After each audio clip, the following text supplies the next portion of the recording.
सिंधी अदब जे उफ़क़ ते सितारनि में चंड जियां चमकंदड़ मुश्ताक बुखारी। सिंध जी ही प्यारी शख़्सियत जंहिंजो पूरो नालो त मुश्ताक अहमद शाह आहे, पर मशहूर वरी पंहिंजे अदबी नाले मुश्ताक बुखारीअ सां आहे। अदबी दुनिया में पाण शाइर, अदीब ऐं कहाणीकार जी हैसियत सां सुञाता वञनि था। ॻोठ लोंगाणी ताल के गढ़ी यासीन ज़िले शिकारपुर जी मशहूर मारूफ़ शख़्सियत सैयद ग़ुलाम अली शाह बुखारी जे घर 27 अक्टूबर 1969 में जन्म वठंदड़ मुश्ताक बुखारीअ प्राइमरी पंहिंजे ॻोठ जे स्कूल ऐं सेकेंडरी तालीम ॾखण जे हाई स्कूल मां हासिलु कई। उनखां अलावा MA economics, MA Sindhi, MAd, MPhil कंदड़ हिकु आला तालीम याफ़्ता शख़्सियत जा मालिक आहिनि।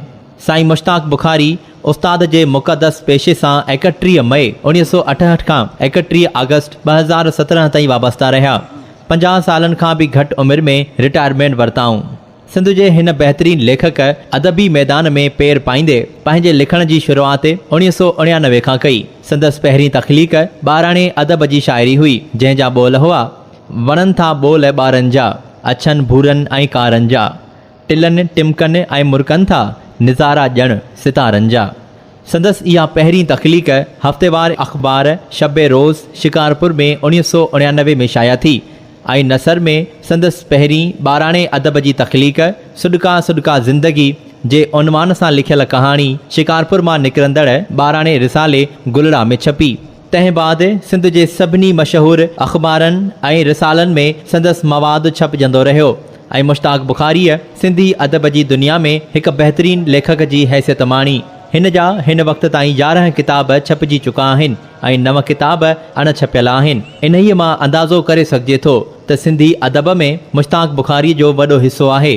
संदसि छपियल किताबनि में ॿारनि लाइ शाइरीअ ते मुश्तमिल गीतनि जहिड़ा ॿार, प्यार जी मोट में चोसटा, सूंहं संसार जी, ॿारनि लाइ शाइरी, सार जी ख़ुशबू, 100 ग़ज़ल, हिकु वजूद, कई वजूद, कौसर बुर्ड़े जूं अदबी ऐं फ़नी ख़िदमतूं, MA सिंधीअ लाइ लिखियल मोनोग्राफ, सफ़र चाहतुनि जो कौसर बुर्ड़े सां गॾु शाइरी, हलियो वञिबो हाण, कमर खोसे खे भेटा, शहीद रुबीना उजण जे खून सां इंसाफ़ वारो सवाल, मुबीन उजण सां गॾु मुरतिब कयल, हाय केॾो परे वियो आहीं, अशरफ ज़मान पीर चंडरामीअ जी शख़्सियत ऐं अदबी ख़िदमतुनि खे भेटा।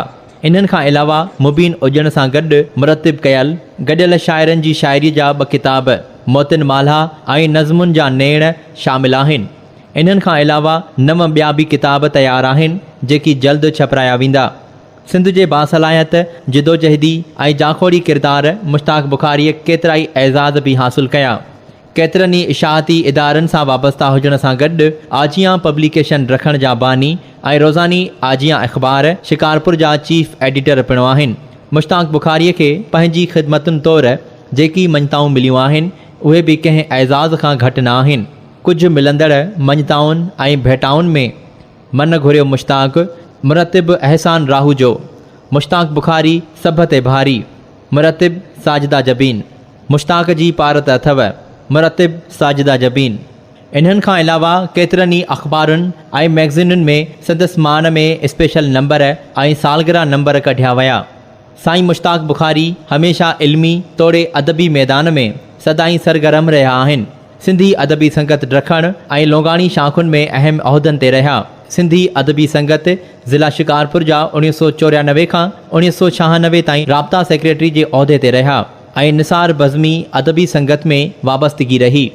इन्हीअ सां गॾु तालीमी सरगर्मियुनि में गस्टा जे प्लेटफॉर्म हेठि इल्मी मैदान में सदाईं सरगर्म अमल रहिया। इल्मी अदबी सरगर्मियुनि खां सवाइ रेडियो जी अदबी प्रोग्रामनि में कंपेयर बि रहियो। सदाईं मुरकंदड़ मुश्ताक बुखारी इल्मी तोड़े अदबी मैदान में केतिरा ई एवार्ड माणिया। सिंधी अदब जे केतिरनि ई अदीबनि खे पसंदि करे थो, पर शाइरनि में हिन खे उस्ताद बुखारी घणो पसंदि आहे। जॾहिं त सियासत सां का बि दिलचस्पी न रखंदे सिर्फ़ मोहतरमा बेनज़ीर भुट्टो जी कदावर शख़्सियत खे पसंदि करे थो। संदसि लिखियल शाइरी सिंध जे केतिरनि ई फ़नकारनि जिन में मुमताज़ लाशारी, ग़ुलाम शबीर समो, आशिक़ निज़ामाणी, मुमताज़ कमल, मंज़ूर सखराणी, अल्ताफ़ समो, नजफ़ अली ऐं ताहिर अब्बास खां अलावा तक़रीबन 70 फ़नकारनि ॻाई आहे ऐं 100 कलाम रिकॉर्ड थियल अथसि। दोस्तों, मां तव्हांजो भाउ अब्दुल लतीफ़ सोलंगी, शहीद राणी बेनज़ीर भुट्टो प्रेस क्लब नोंदर जो सदर। असांजे प्यारे दोस्त सिंध जे नाले वारे शाइर ऐं रोज़ानी आजियां जी रूह रवां यारनि जे यार मुश्ताक बुखारी जो अॼु जनमु ॾींहुं आहे। मां पंहिंजे तरफ़ां खेसि दिलि जी गहराइयुनि सां इन जनमु ॾींहं जे हवाले सां लख लख वाधायूं पेश करियां थो। हिकिड़ो नंढिड़ो शेर भेटा तौरु पेश करियां थो त तुंहिंजी असांखे सदाईं सार आहे, तुंहिंजी असांखे सदाईं सार आहे, असांजो तोसां साईं प्यार आहे। केरु विसारे सघंदो तोखे बुखारी, केरु विसारे सघंदो तोखे बुखारी, मुश्ताक लतीफ़ सोलंगीअ जो त यार आहे।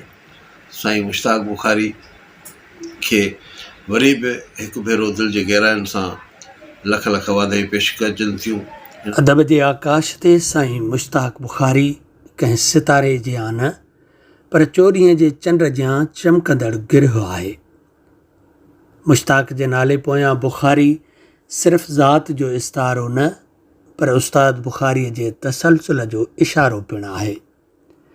जीअं उस्ताद बुखारीअ सिंध सरती ऐं धरतीअ खे पंहिंजे शाइरीअ जो महवर बणायो आहे, ईअं ई मुश्ताक बुखारी बि साॻी रिवायत जो क़ाइल नज़र अचे थो। मुश्ताक बुखारी दोस्तनि जे माला जो उहो मुख मणको आहे जंहिंखां सवाइ संगत वारी तस्बीह जा दाणा जुड़ियल नथा रही सघनि। प्यारे मुश्ताक जी मुहबत जो इज़हार ऐं इक़रार बरमला रहियो आहे। हू मुनाफ़िक़त खां कोहे दूर रहंदड़ शख़्स आहे, इन करे ई मुश्ताक जा मुश्ताक अणगणिया आहिनि। साईं मुश्ताक बुखारीअ 2 शादियूं कयूं। संदन हिकु जीवन साथी साजिदा जबीन पिणु शाइरा ऐं कहाणीकार आहे। मोहतरम मुश्ताक बुखारी सदाईं ख़ुशि हुजे। पंहिंजे बचड़नि मासूमा बुखारी, हसनैन बुखारी ऐं कोनैन बुखारी सां शादो आबाद रहे, सदाईं मुरकंदो ऐं महकंदो रहे, सलामत हुजे पंहिंजनि प्यारनि वनिन ऐं प्यारनि बचड़नि सां। आख़िर में इंफोटेनमेंट वर्ल्ड पारां संदसि जनमु ॾींहं ते हीअ दुआ, जानिब जीअं शाल चमकी चोॾीह चंड जियां, जरकायो जहान खे तुंहिंजी जोत जमाल, मिलंदा कोन मिसाल साजन तुंहिंजी सूंहं जा।